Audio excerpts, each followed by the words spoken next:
उल्फत में बराबर के वफा हो के जफा हो, हर चीज में लज्जत है अगर दिल में मजा हो।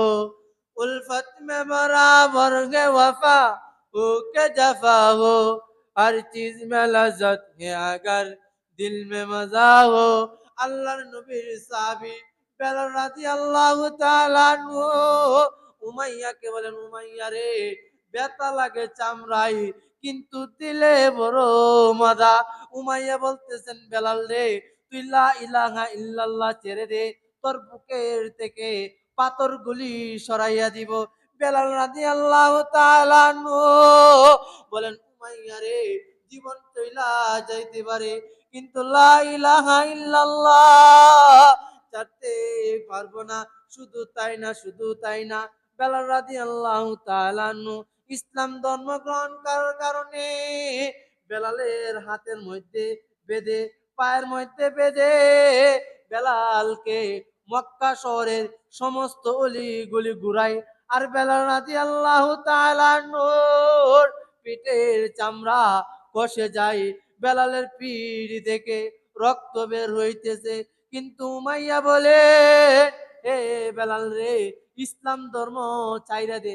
যদি বেলাল তুই ইসলাম ধর্ম চাইরা দে, তাহলে তোরে আমি বেঁধে, পায়ে হাতে বেঁধে আমি উত্তপ্ত বালুর মধ্যে শোয়াও রাখবো না, আর তোর বুকের মধ্যে পাথরও রাখবো না, আর তোরে পায়ের মধ্যে বেঁধে সমস্ত মরুভূমি ঘুরাইব না।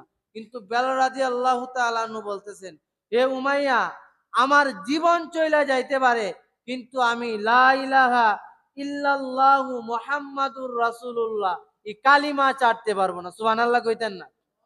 তাদের ধর্ম ভাই, তারা ইসলামের জন্য এত কষ্ট করছে, এই তাদের এই কষ্টের বিনিময়ে আমি আপনি ইসলাম ধর্ম গ্রহণ, ইসলাম পাইছি।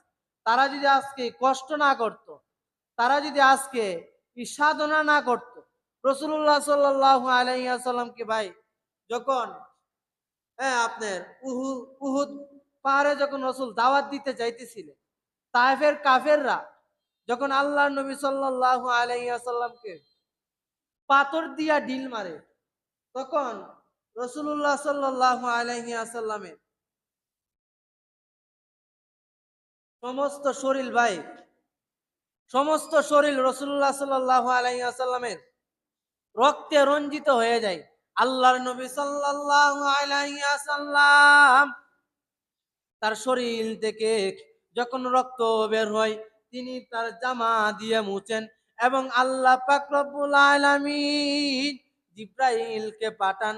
জিব্রাইলকে গিয়া বলেন, হে জিব্রাইল, তুমি আমার বন্ধু মুহাম্মদ কে গিয়া বলবা, যদি আমার নবী চায় যে উহুদ পাহাড়টা তায়েফের কাফেরদের উপরে দশে ফেলার জন্য, কিন্তু হে জিব্রাইল, আমি রসুল যদি কথা বলে উহুদ পাহাড়টা এই মুসলমান যারা হয়েছে না, রসুলকে যারা কষ্ট দেয় তাদের শরীরের মধ্যে ফেলে দেওয়ার কথা যদি বলে, তাহলে আমি আল্লাহ ফেরেশতার মাধ্যমে ওই উহুদ পাহাড়টা তায়েববাসীর শরীরের মধ্যে ফেলে দিব।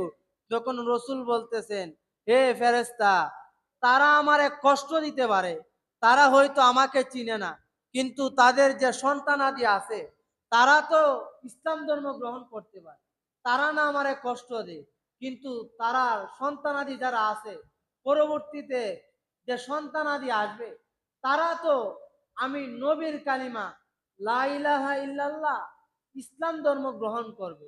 কিন্তু ভাই, এই ইসলামের জন্য, লা ইলাহা ইল্লাল্লাহ দাওয়াত দেওয়ার জন্য রাসূলুল্লাহ সাল্লাল্লাহু আলাইহি ওয়াসাল্লামের শরীর দিয়া রক্ত ঝরাইছে। যে শরীরের মধ্যে মশা মাছি বসা পর্যন্ত হারাম ছিল, ওই শরীরের মধ্যে রাসূলুল্লাহ সাল্লাল্লাহু আলাইহি ওয়াসাল্লাম দ্বীনের দাওয়াত দেওয়ার কারণে কাফেররা রসুলকে পাথর নিক্ষেপ করছে, আর আল্লাহর নিকট দোয়া করছে, আল্লাহ, আমার এই রক্তের বিনিময়ে আল্লাহ আপনার নিকট একটাই চাওয়া পাওয়া, আল্লাহ, আপনি আমার শেষ জামানার নবীর উম্মতকে আল্লাহ, আল্লাহ আমার উম্মতকে আল্লাহ আপনি কষ্ট দিয়ে ফেলেন না, আল্লাহ আমার উম্মতকে আল্লাহ আপনি একবারে সমূলে ধ্বংস করেন না। এই দোয়া যদি আমার আপনার নবী বিশ্ব নবী সাল্লাল্লাহু আলাইহি ওয়াসাল্লাম কি দোয়া না করতেন। আমি আপনি ভাই যে পরিমাণ গুনাহ করি, আল্লাহ পাক রব্বুল আলামিন আমাকে আপনাকে কোন সময় ভাই ধ্বংস করে দিত। এই জন্য ভাই আল্লাহর নবী সাল্লাল্লাহু আলাইহি ওয়াসাল্লামের রূহটা যখন আজরাইল আলাইহিস সালাম কবজ করতে আসেন, তখন আয়েশা আল্লাহর নবী সাল্লাল্লাহু আলাইহি ওয়াসাল্লাম তার দরজার মধ্যে আয়েশা এইভাবে নক করলেন। নক করার পর তার মেয়ে ফাতেমা দরজা খুললেন। খোলার পর আজরাইল আলাইহিস সালামকে যখন দেখতে পাইলেন, তিনি মানুষের সুরতে আসলেন। পা হইল জমিনে, মাথা হইল আকাশে।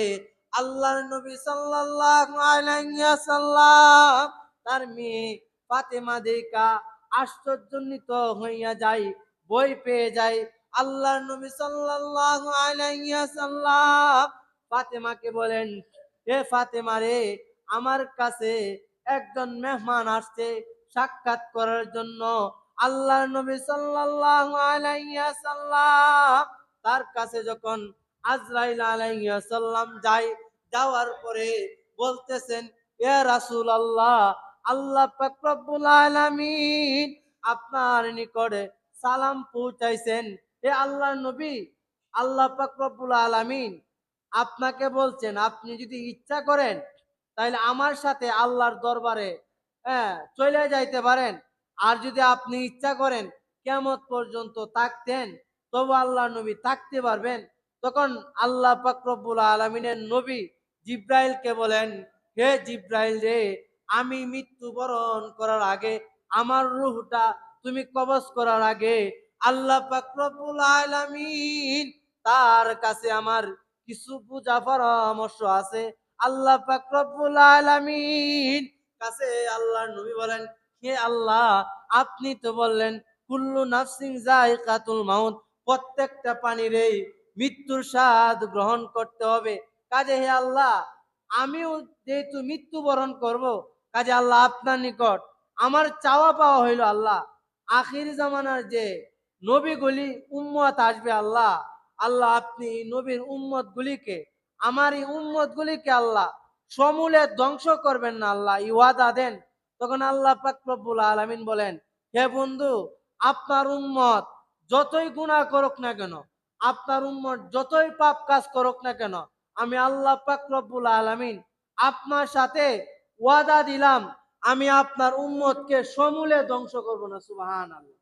এই নবীজি যখন আল্লাহর কাছ থেকে পারমিশন পাইলেন যে আল্লাহ আমাদেরকে সমূলে ধ্বংস করবেন না, তখন জিব্রাইল আজরাইল আলাইহিস সালাম আমার আপনার নবী বিশ্ব নবী সাল্লাল্লাহু আলাইহি ওয়াসাল্লামের রূহটা কবজ করছে। সুবহানাল্লাহ কইতেন না ভাই? এজন্য ভাই আলোচনা করতেছিলাম যে আল্লাহ প্রত্যেকটা অভিভাবককে হাসরের ময়দানে জিজ্ঞাসা করে। এই যে ভাই আপনার ছেলে যে হাফ প্যান্ট পিনতে ঘুরাইতেছে, কি পিনতে ঘুরাইতেছে ভাই? হাফ প্যান্ট পিনতে যে ঘুরাইতেছে, আপনি অভিভাবক আপনার ছেলেরে কি কোনো সময় কইছেন যে বাবা রে তুই প্যান্টটা পরে বাইরে যা? কারণ একটা পুরুষের সতর হইল নাভি থেকে হাঁটু পর্যন্ত। ইসলাম কিন্তু ফুটবল খেলার জন্য নিষেধ করছেন, ইসলাম কিন্তু ভাই ক্রিকেট খেলার জন্য নিষেধ করছেন।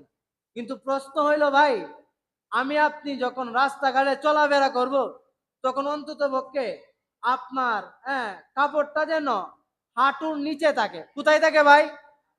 আপনার হাঁটুর উপরে থাকলে হয়তো আপনার একটু স্মার্ট স্মার্ট লাগবে, কিন্তু আপনার দুই কাঁধে দুই ফেরেশতা, আপনি অভিভাবক হওয়ার পরেও এই দায়িত্ব কিন্তু আপনার।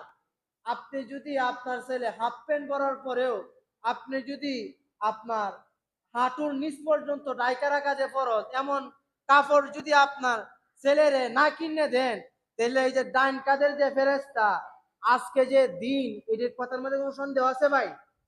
আজকে যে জহুরের রক্ত, এটার মধ্যে কোনো সন্দেহ আছে ভাই?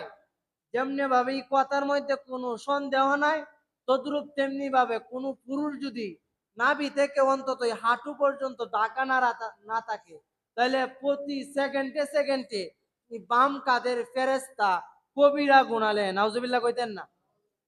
কিতাবের মধ্যে আসছে যে একটা কবিরা গুনার কারণে মানুষ জাহান্নামে যাবে, নাউজুবিল্লাহ কইতেন না? এই জন্য ভাই আমাদের সন্তানদেরকে অন্তত পক্ষে যেন হাঁটু ডাটা ঢাকা থাকে। কারণ আপনি অভিভাবক, আপনি যদি তার সতর্ক না করেন, পুরুষের সতর্কতা কতটুক এটা যদি আপনি না শিখান, তাহলে কিন্তু আপনি অভিভাবক হিসাবে হাসরের ময়দানে আপনার ছেলে আল্লাহর নিকট বিচার দায় করবে, আল্লাহ আমি হাঁটুর উপরে কাপড় পরছি, কিন্তু আমার বাবা আমার কি দিছে না, বাধা দিছে না, বা আমার বাবা অভিভাবক হয়েও আমারে কোনো কিছু শাসন করছে না। এই জন্য আল্লাহ বলতেছেন, আলা কুল্লুকুম রাইন ওয়া কুল্লুকুম মাসউলুন আর রাইয়াতি, প্রত্যেকের দায়িত্ব সম্পর্কে কি দেওয়া লাগবো, হিসাব দেওয়া লাগবো। এই জন্য ভাই, হাঁটুর উপরে কাপড় পরা যে কথা, ল্যাংটা থাকা একই কথা। কি কইছি ভাই? হাঁটুর উপরে কাপড় থাকা যে কথা, ল্যাংটা থাকা একই কথা। এই জন্য ভাই, আমরা মুসলমানের সন্তান হিসাবে আমাদের জন্য প্রয়োজন হইল অন্তত পক্ষে আমার আপনার কাপড়টা যেন হাঁটুর নিচে থাকবো, তো ইনশাআল্লাহ।